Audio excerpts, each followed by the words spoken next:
So WrestleMania's 4 and 5. On 4, you're in the Battle Royal, and there's the Bad News Brown thing. Then WrestleMania 5, you're in a tag team match against Rhythm and Blues. And WrestleMania's 4 and 5 took place at Trump Plaza.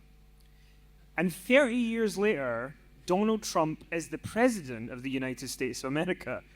So we ask you, what are your memories of the Donald Trump WrestleManias? And like, did you have any interactions with him? Do you have any memories of those 2 years? Because it's pretty bonkers when you think about it now.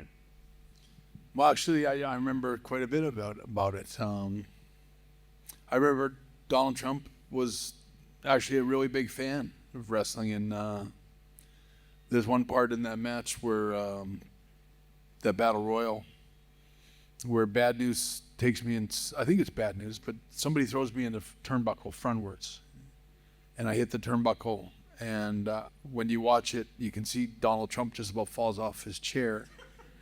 And I know that it kind of impressed him. Like I think Donald Trump was enough of a fan that when I took a good front turnbuckle, it stood out in his mind, because I remember meeting him in the back at the end of the show. And he treated me really well. He came up and suggested we get a picture together, and we got a picture with him. I got a picture of me and Jim the Anvil, and I think my son is in the picture, maybe my dad. And it was just a nice picture. And I remember the next year when I saw Donald Trump again, I didn't think he'd pay any attention to me very much. But I remember he came up and he asked me, he goes, "How'd that picture turn out last year?" And he goes, "Let's get another one." And we took another picture. So, I mean, my experience of Donald Trump back then, that he was always a bit of a fan, and I think he had a lot of respect for the wrestlers. And how were those Trump Plaza WrestleManias? Because that was the first time they'd ever done it back to back. They were okay. I can't say I was that excited about the Battle Royal. I got a phone call from Vince McMahon about a week before WrestleMania that year. And he said, "We got more fan mail for you right now than any other wrestler in the company. We can't figure out why." He goes, "Why you got that?" He goes, "So we're turning you into a good guy. You're going to turn babyface, and we're going to give you a big push." And I remember, like, I didn't want to. I was really happy with my relationship and tag experiences with Jim the Anvil, and I thought we were doing really well at the time. But turning me babyface and making me a big star was certainly, appetizing for me. I mean, I thought, geez, that'd be great. But it never happened. I learned something in that whole experience, was that they tell you you're going to give you a big push. A big push is not when you lose to the first guy you wrestle against. I remember I wrestled Bad News, and he beat me everywhere I went, every town, and just, basically annihilated me. And and then basically my job was to build him up for Hulk Hogan. And it's sort of, I remember kind of going, well, where's this big push? All the fan letters and everything, that I was supposed to be so popular, and you're beating me every night. And then I found out that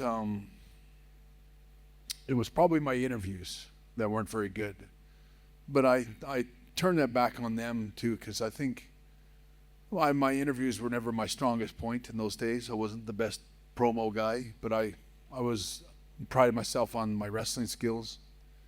But the promo thing was all about confidence. If you start building your confidence and start to believe, like, I didn't believe in Bret Hart either. Like, I wasn't being used, and wasn't going to be used in any kind of way to make me feel confident. I was always, every night I was the guy losing every night. So it's like, I don't know how you cut a promo. Sometimes it's supposed to sound like you're going to win, when every time you go in the ring you lose. So I had that doubt in my own voice, like that.